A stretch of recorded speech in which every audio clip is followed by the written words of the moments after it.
Hello, hello, hello. Good day, good Friday. I know it's gonna date it, but it doesn't matter. Welcome to another STiXX editorial. It's funny, I was reviewing the last one that I did, and I was kind of annoyed at myself because I'm just like, you know how to say words, you know how to articulate yourself.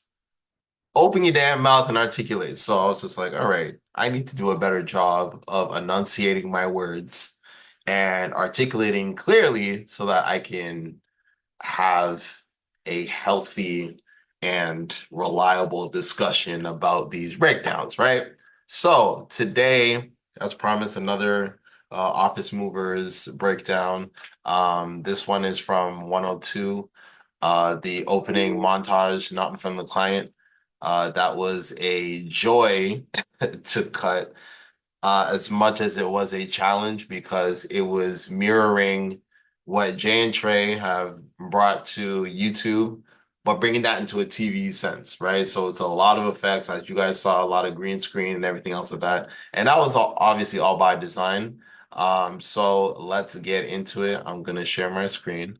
Um, in case you guys didn't hear that phrase enough during 2020 and all over. So here we are.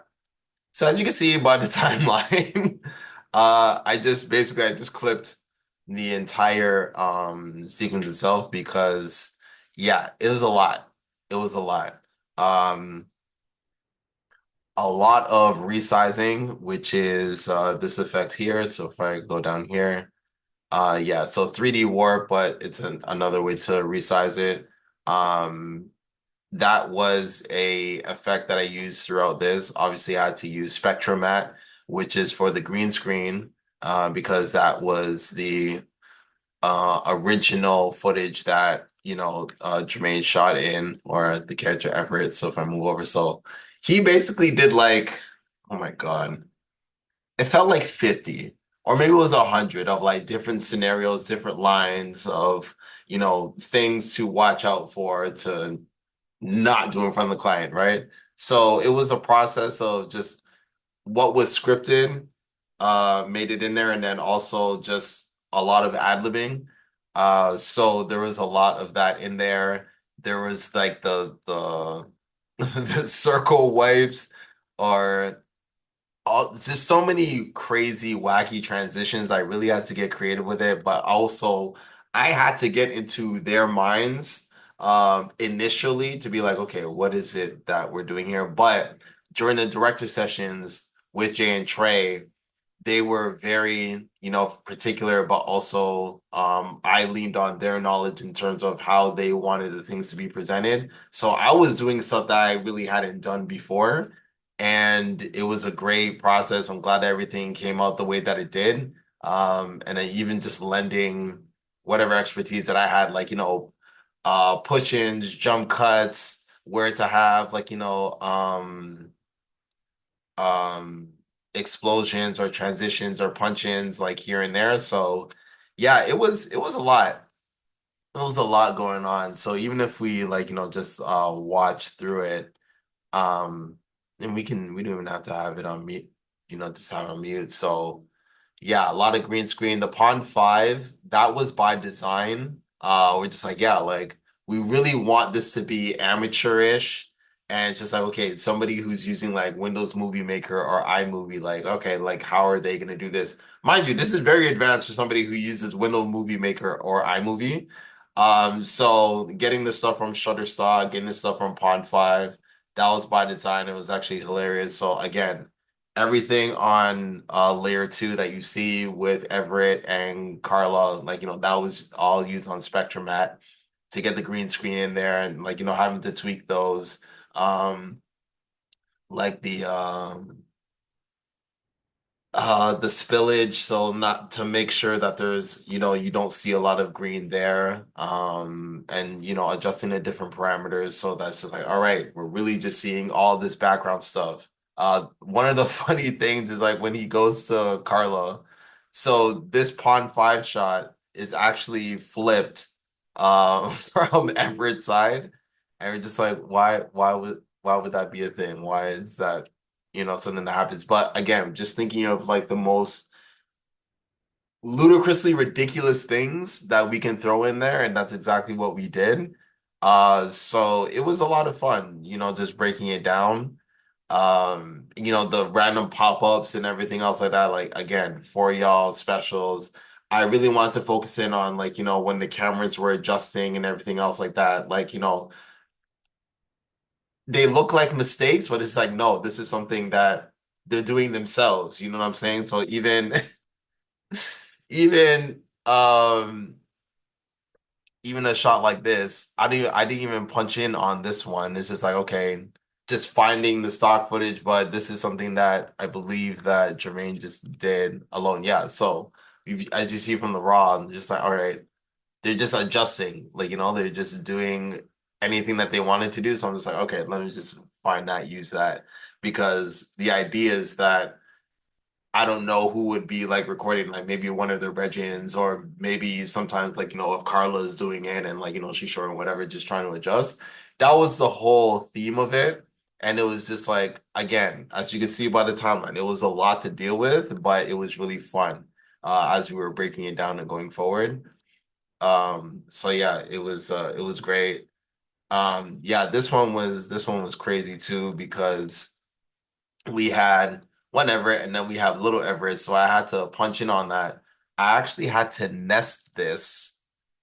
I had to nest this with different effects. So basically, as you nest, it's like, all right, I'm able to put different visual effects, but into one layer. So I'm sandwiching it in. And you can add as many as you want to. Like I had a lot. So I had the speed ramp in there. And then obviously I have the mini Everett that's there. So it's like another layer of Everett that I had to take in and overlay it. And yeah, it was just a lot. I'm not a VFX guy. I'm not a big After Effects or a Photoshop guy. I'm strictly like, a cut and deliver type guy, storyteller. Like that's my strength. But this was a lot of fun to like really challenge myself into. So I'm glad that this was executed in the way in which, it needed to be done because it was a lot, but it was a lot of fun, right? So just going through it, it's just like, all right, yeah, there is just a lot more. Oh, this is my this is my favorite part of the entire sequence. If you see this, stop that shit. Do rags. Do rags. If the client's black. If they're black, it's okay.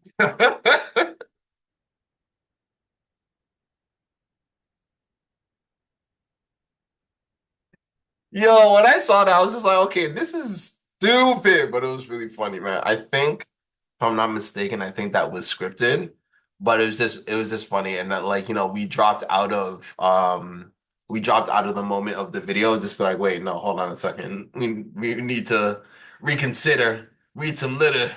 You know what I'm saying? So, again, and the subtle, it's the push-ins. Jermaine really loved one of his directions was, yeah, a 4 frame push in.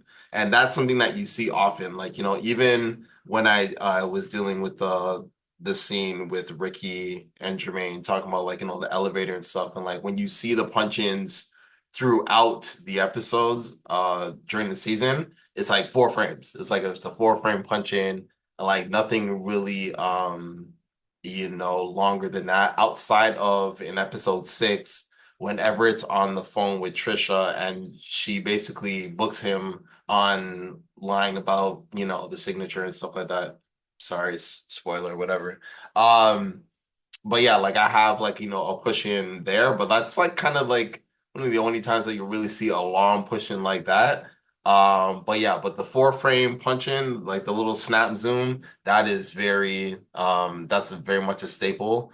I guess again, those are elements that they brought from YouTube over to, the show itself, and that's why a lot of people like, it resonates with them.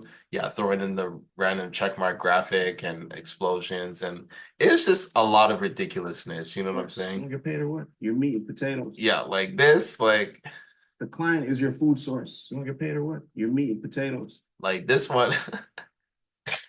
When Jermaine told me this, I was like, yeah, like we want him to come out of the potato, the meat and potatoes. I was just like, okay, what? But again, and how to achieve all these. I have these keyframes here that's just like, all right, this is where it's gonna be coming up from. Like, again, I had to put him on a spectrum mat. I had to shrink him down, which I did with the scaling here. I believe that this was here. No, I did the scaling on, that was a crop. What the fuck did I do though? Shit. Honestly, there's so much shit that I don't remember. But oh, you know what? I didn't do that. I just removed the position. I changed the positioning.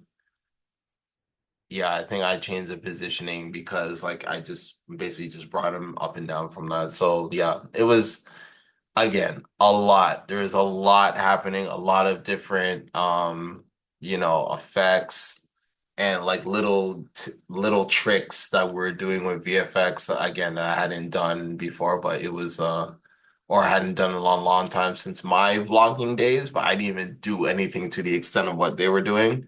And yeah, I just wanted to experiment with like different wipes, like brush stroke stuff. Um, just really wanted to experiment, really wanted to be like, okay, if I'm gonna be like very amateur, you get an editing program, just like, okay, I just want to throw everything to the wall, see whatever sticks because, it's cool. It's whatever. It's engaging. It's very overstimulating, but that's the entire point. And the entire point of the show is chaos and overstimulation. It's just like anxiety, high intensity, just like, okay, what is happening? So for this to be the introduction to what the calamity of Shazam movers will be to start episode 2 and then carry us through the rest of the show, even though they did set the precedent in episode 1. This is the first time that we're seeing the new crew together on a project, right? So for this to be the lead off, and it's like, all right, this is Shazam, and this is what we're all about. Yeah, it was awesome to, deal with that. This was funny too. I'm Everett Saunders. I am Shazam. You are Shazam. We are are Shazam. It's not fucking Shazam. It's not fucking Shazam. That was an ad lib. But yeah, I just wanted to make sure that there was like, a lot of ad libs and things of that nature because it's fun. This is a fun show. So yeah, there's a lot in here. Obviously, doing a lot of cuts like damn near every second or two, every 2 seconds because I'm just like, yeah, no, this is that overstimulation. I saw people compare it to like Uncut Gems, like just like the theme and the feel of the show. And that's pretty accurate because there's a lot of high stress, high anxiety moments throughout the show, but I'm glad that it was like, well received. And yeah, just I really want to see where they go from here in terms of exploring the world of office moving through their lens, because obviously they have stories for years that they can tell. So for them to take a snippet of their real life work experience along with their dad and put that into a TV show, into the ridiculousness and how they're so used to presenting, I think it's amazing. So thank you guys all for watching. Thank you for watching this edit breakdown. I'll be sure to do another one probably from episode 6 because I see the birthday video making the rounds, and I was very happy to cut that. And we just knew, we're just like, yeah, this one is gonna be one of those clips that's just gonna go around because of the fact that it's just so ridiculous, but it's so Toronto specific. And I'm glad that, it's found its way into the cultural discourse of, what Toronto provides, what the Toronto GTA provides. You know what I'm saying? So thank you again for watching this. I already know that I'll feel better about this video because of the fact, even though I need water, I articulated myself better. So thank you for watching. Stay tuned for the next one and the ones after that. But that's my word, and it sticks. Have a great day.